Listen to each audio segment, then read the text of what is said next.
Hello, welcome to another video. This one short and sweet, and it's basically just a bench update of what we've been doing in relation to the 28mm Falklands terrain pieces. They're coming together fairly well. I've had a bit of a delay in that I've had to wait for some of the material to dry, which I'll explain when we go down to the bench and have a look at them. But it's progressing well. I'm quite pleased with the way they're turning out. We've had a sort of a quick discussion with Alex as to what we're going to do next. And I think we'll be get this finished and we'll be progressing the pair over onto the Vietnam stuff. So I'm quite looking forward to that. Okay, so that's where we are. We'll get down to the bench and we'll have a look at the stuff. Right, so this is the 50 caliber position and the stage we're at the moment. Cork, these pieces are cork, fixed them to the war bases pond base. This stuff here is it's a really good product called Sculpt-A-Mold. It's an American product. You can get it off Amazon. It has gone up considerably in price recently. You get it in now, normally buy it in £3 bags. It comes as a powder. I think basically it's plaster and very finely shredded paper mixed together. You mix it 2 parts Sculpt-A-Mold, 1 part more water, dries to, it obviously turns into like a sort of a sludge would probably be the best way to describe it, and you just put it on. It dries very quickly, and then basically to get it reasonably smooth, it's just a case of wetting your finger or a tool, rubbing it backwards and forth. You can smooth it out quite a bit. So all I've basically done is blended the cork in. You can see I've left it fairly plain in the center where the 50 caliber base is going to go. Got that here just so you can sort of see the idea. So that'll go on there like that. Obviously I'm going to terrain it. There's going to be tufts and gorse and all sorts. Over here in this bit, I'm quite tempted to do some sort of cover, whether it's wriggly tin or an Argentine poncho or something like that. So I'm going to have a little think about that. But that's where we are with that one at the moment.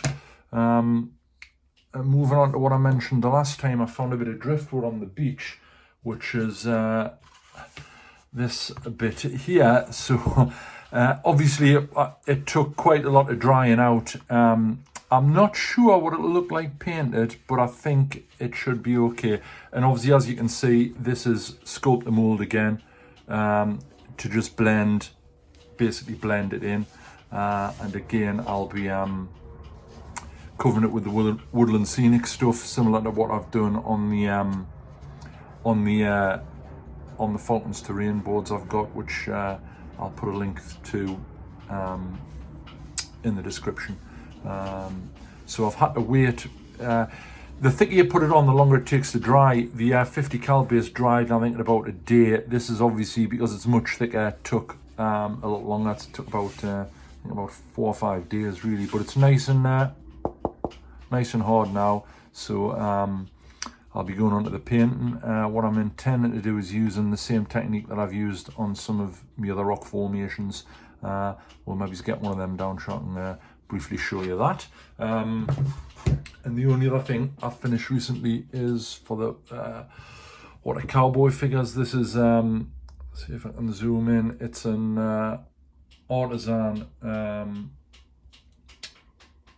it's a Clint Eastwood figure, basically, man with no name. Obviously done with a poncho on. Again, really nice figures. They're a joy to paint, to be honest. Very easy, nice heavy detail. The only thing you have got to be wary of, I bought a pack recently from North Star, and there was quite a lot of flash on the figure. I think it's just probably with the age of the mold, I suspect.